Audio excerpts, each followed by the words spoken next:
Chapter 5. Design has become a commodity. The commodification of design is a result of the failures within the design and creative industries. Beyond the trade, skill, practice, and discipline of design, the industry is touted as a construct of social hierarchy within the design and creative communities themselves. The ideological structures are formed around groupthink that you first must subscribe to the values of the group, and second must display these values within your work in order to maintain relevance or climb the social hierarchy within the design and creative fields. From here, you may be recognized by the community and therefore garner the accolades, attention, and recognition for your work. The social structures are both determined by the old world thinking and values of design beyond design itself. It is rooted within the values of the individuals who have served as the gatekeepers of the design and creative fields. Furthermore, new opportunities for designers and creatives have emerged, and the value placed on those individuals who have set out to garner value through their offerings are validated within the design and creative communities only if they meet the criteria of the group first and foremost. This idea rests in the notion that the designer must exist within a liberal political belief. They must use their design as a tool to fight for ideals or fight against ideals that do not align with the groupthink as a collective. They must blend in and homogenize their work to the likes of the group for self-validation, group validation, and to garner new work and opportunities not based on their skill set, but on the ability to rise within the social hierarchies of creative fields to attract the attention of those who might become their client based on the premise that they themselves have not only become proficient in the field of design, but they have fully taken on the expected identity of a modern-day creative. I have observed for years the slow crumbling and dismantling of the creative community by placing value on the identity of the individual by subscribing fully to the ideals and communal thinking guided by gatekeepers. And those gatekeepers are leveraging their careers by standing on the intersections of their identity beyond the actual work. Promoting the political rhetoric where the discussion around design is somehow infused with political leanings that align with progressive ideals, as if those ideals are somewhat more noble and justified in design over any other alternative belief. To question this premise is to become non-hireable, uncreative, and unworthy of being part of the design community. The gatekeepers leverage a political narrative as a way to justify their own path to, quote, design success, and maintain their own sense of self-worth and power within the social hierarchy of the design community. The dismantling and disruption they chose to pursue in the 90s and the early 2000s has paved a way for their own success and career path, giving them a platform to speak to their own beliefs outside any relevance to the practice of design. My problem with this is that design should be nonpartisan and apolitical. Design is about identifying the truth of the challenge and discovering the truth of a solution beyond political ideology or rhetoric in which a designer must align in order to assume he or she can have any impact in the world. This thinking creates an echo chamber within the design industry. We then get communities of creative efforts rooted in Los Angeles, Silicon Valley, Seattle, and New York, assuming that the only valuable thinkers and minds have somehow accepted that in order to succeed, you must be a progressive, liberal, leaning person to make impactful and valuable design. The young designers and followers of design iconoclasts either subscribe and echo these sentiments or risk being ostracized by their community. The problem here is not that the ideals and topics they are discussing is invalid. The problem is that they are using these topics to leverage the validity of their voice and design beyond the work. They have garnered attention, and if you disagree with their political and social beliefs, you are ostracized from the group. If you buy into their beliefs and agree, you give up your ability to be an individual designer. It's a tempting path where the validity of design is built on the notion of followers, influence, and ability to be a leading voice in the room. However, these voices are a homogenized, predictable echo chamber of values and ideals within the creative industry that has created a postmodern conversation of boring and predictable work rooted in disruption, sex appeal, provocative ideas, and pushing boundaries for the sake of seeking attention. My opinions about design and creativity are built from the experience of past work and within various design and creative communities. from working in-house at global brands, agencies, startups, and creative communities. After watching the validity of design and creativity being determined beyond the work and built upon the groupthink narratives that drive the community, I began to question my own values. Over time, the values and hierarchical structures within the creative communities felt like I was not myself. The individual is only worth their creative approach as long as their other values aligned with the group. The more your values intersected within ideologies, the more you would be accepted and validated for your work, thus resulting in more notoriety. In addition, the commodification of design is a result of leadership within organizations lacking the usefulness of design and the work of designers. In the 2018 Design and Tech Report Open Survey, 1,219 samples identified the core problems designers face from leadership in their organizations. Quote, be clear about the business problem, advocate for the user, allow for failure, and ask questions to build empathy, unquote. Designers are lacking in leadership where design exists. To improve possible outcomes, designers have stressed the need for these ideas to be included in their work. The alternative results in design becoming a commodity and misunderstood and underutilized. However, design is seeking to evolve and shift out from this commodification. The value of design has been underutilized in recent years, and the growing sentiment among designers is clear. Models of design processes, workplace culture, design ethics, and continuing the dialogue around design has further evolved in recent years. Evidence has begun to emerge related to processes, models, data, and research showing the impact that design has beyond current expectations, where the ROI of design is seen as a correlation between companies who succeed and the models in which they utilize design to outperform expectations and their competitors. Envision's 5 levels of design maturity. Envision surveyed 2,200 design professionals to provide insight into companies utilizing design and the level of maturity in which they progress.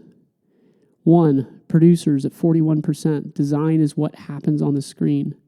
Quote, at this level, organizations make early attempts to create efficiency and consistent story through visual identity guidelines, but neglect processes, collaboration, and advanced tools, unquote. Most designers and small agencies exist at this level. They try to implement visual guidelines and standards with a focus on aesthetic, but they fail to progress the maturity of the following steps. This is both at the maturity of the designer and also the maturity of the organization and leadership. Number 2, connectors, 21%. The workplace becomes a workshop. Quote, user research, user stories, usability testing, and personas are also more prevalent. Overall, there's more talk of design in the air, from executives who espouse its importance to the employees who express more interest and empathy for customers, unquote. This level of design becomes a progression of understanding the value of design and how research can impact the direction moving forward. Utilizing data and research to make informed decisions to mitigate risk for bigger challenges and higher stakes in projects. Number 3, architects, 21%. Design is a scalable operation. Quote, they have shared ownership, role clarity, joint accountability, and more documentation of their now more substantial design practices. This enables design to support complex ecosystems while integrating with complex internal operating structures, unquote. As the result from research, data, and testing had proven out successful outcomes, the organization decides to implement more design-focused initiatives through structures within the organization infused across the DNA of various disciplines. Number 4, scientists, 12%. Design is powered by hypothesis. Quote, they have sophisticated practices for analytics, experimentation, recruiting for user research, and monitoring and measuring the success of special efforts. They also have the beginnings of a design strategy practice and vision development, unquote. This maturity level recognizes that the impact of design is built into utilizing deep analytics and research to understand the challenges at depth before diagnosing solutions. My business in Neon Wilderness is built from this foundation. Number 5, visionaries, 5%. Design means business. Quote, design brings a unique lens to strategy, thought exploratory user research techniques, trends, and foresight research that assesses product market fit, and the delivery of a unified cross-platform strategy, unquote. This approach is essential to the future of design. In my work, I have developed a proprietary patent-pending process where I merge massive amounts of data to build and deliver strategies for businesses, brands, and design solutions across digital and physical mediums. The focus of my work, and small parts of this book, is focused on moving from each level of maturity throughout my career. I appreciate that InVision has broken this maturity model down into these steps. In my opinion, you must start at maturity level 1 and commit to the journey of design to reach maturity level 5. Mckinsey's Design Index. The Mckinsey Design Index looks at research and data of top-performing companies across multiple sectors and evaluates their design impact within the business and on their product or service. Tracking the progress of 300 publicly traded companies over 5 years with 2 million pieces of financial data and recorded 100,000 design actions reveal the greatest correlation with improved financial performance across design themes. McKinsey 2018. Number 1. Companies with top quartile McKinsey Design Index scores outperformed industry benchmark growth by as much as 2 to 1. Number 2. Higher McKinsey Design Index scores correlated with higher revenue growth and, for the top quartile, higher returns to shareholders. Number 3. The financial outperformance of top quartile companies holds true across the 3 industries studied. Research yielded several striking findings. Quote, we found a strong correlation between high MDI scores and superior business performance. Top quartile MDI scores increased their revenues and total returns to shareholders substantially faster than their industry counterparts did over a 5-year period. 32 percentage points higher revenue growth and 56 percentage points higher for TRS growth for the period as a whole.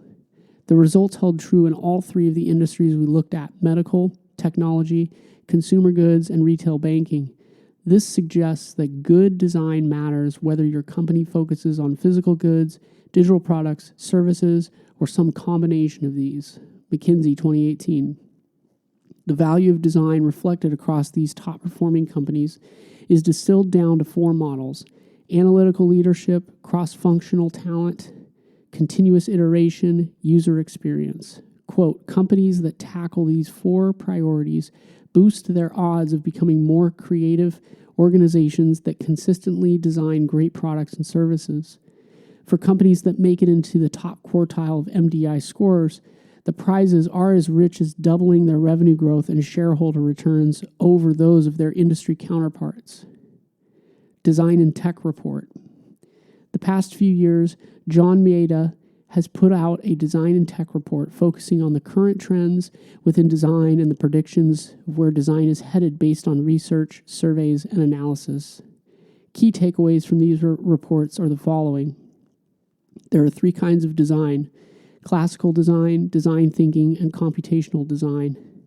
In the last 12 months, there were 19 acquisitions of creative agencies and companies.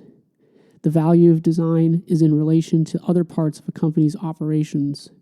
Alone and isolated within a company, design is a micro-world of aesthetic high fives. Scaling design at speed of Moore's law is not possible. Scaling design is possible at a slower than desirable velocity. Inclusive design has achieved broad acceptance among designers. For non-designers, inclusive design can be a harder idea to sell. There's fear about AI's future impact, but there's creative hope out there too.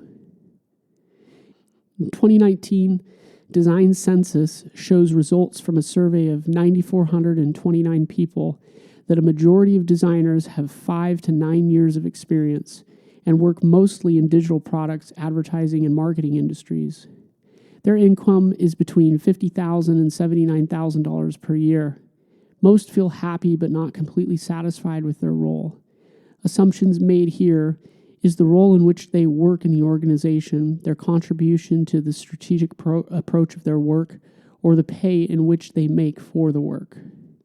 Average industry growth for graphic designers from 2015 to 2020 has seen a negative 0.8% growth rate, where the assumption is that the tools and resources for companies to create their own graphic design in-house has increased and the need for a designer with a select skill set has diminished in demand. Graphic design employs 155,816 people with a market size of $13 billion. As access to design tools increase, the market size will decrease to save and cut costs for hiring designers. We have seen the decline over the past 5 years. In addition, IBIS World states, quote, demand for graphic designers in the industry is expected to decline in 2020 due to a decrease in total advertising spending for businesses. From a competitive perspective, within the industry, we see data showing that design agencies and companies are competing on price over the value of the impact they offer. In addition to the decline in demand for designers, the competitive pricing also creates a decline in the industry overall. Quote, regional economic activity drives demand because most graphic design firms are small and work locally. The profitability of individual companies depends on accurate bidding, timely delivery of projects, and a steady volume of work. Large companies have advantages in marketing and sales, breadth of services, delivery of complex projects, and supporting ongoing contracts. Small companies can compete effectively by responding more quickly, adopting new trends, and specializing by services or markets. The U.S. industry is highly fragmented. The 50 largest companies account for less than 15% of revenue. Unquote. Dun & Bradstreet 2020. There becomes a constant threat of new entrants into the design industry. Diminishing returns are due to bargaining power of buyers and bargaining power of other sellers. The added threat of substitute products or services creates a pattern where design has become a commodity.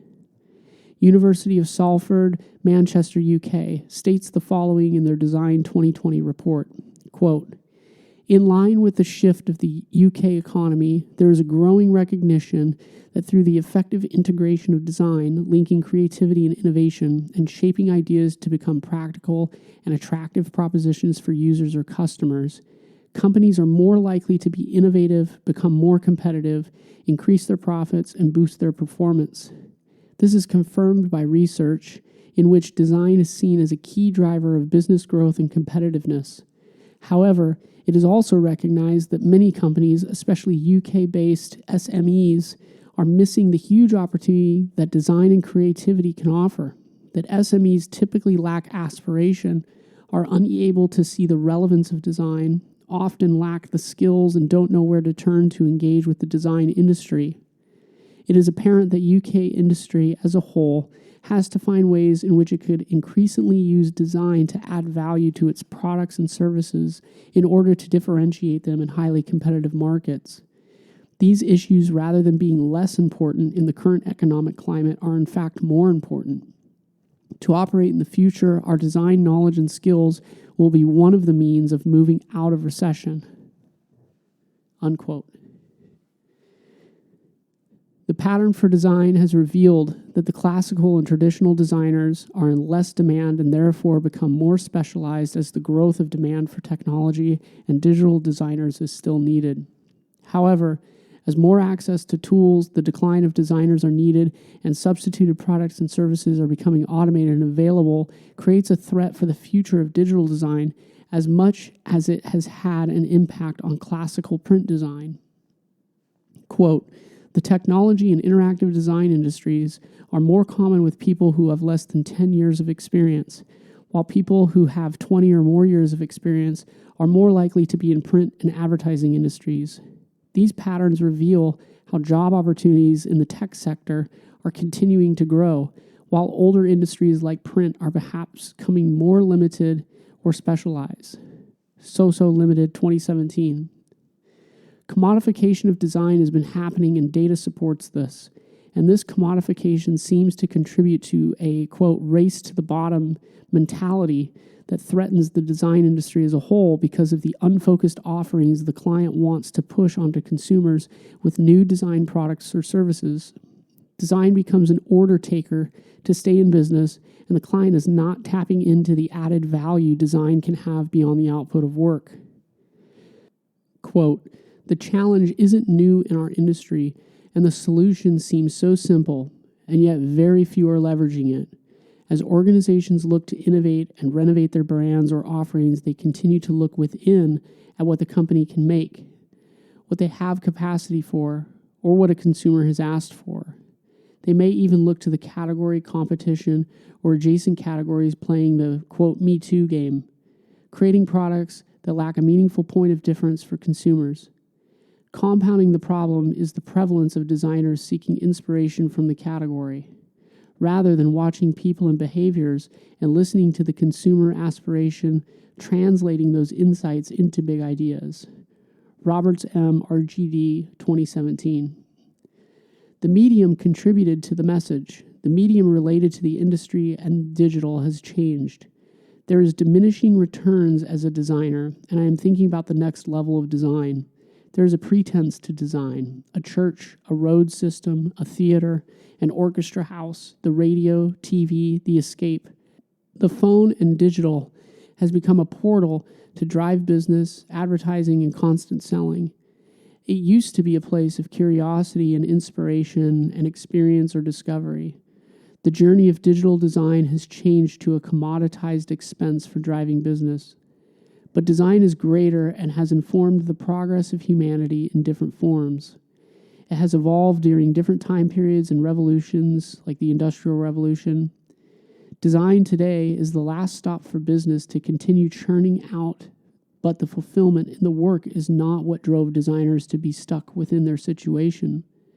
As the commodification of the industry continues, designers need to find ways to pivot and adjust to the fast-changing landscape that technology has created, or will continue to drive, in terms of opportunities for design and jobs within digital innovations.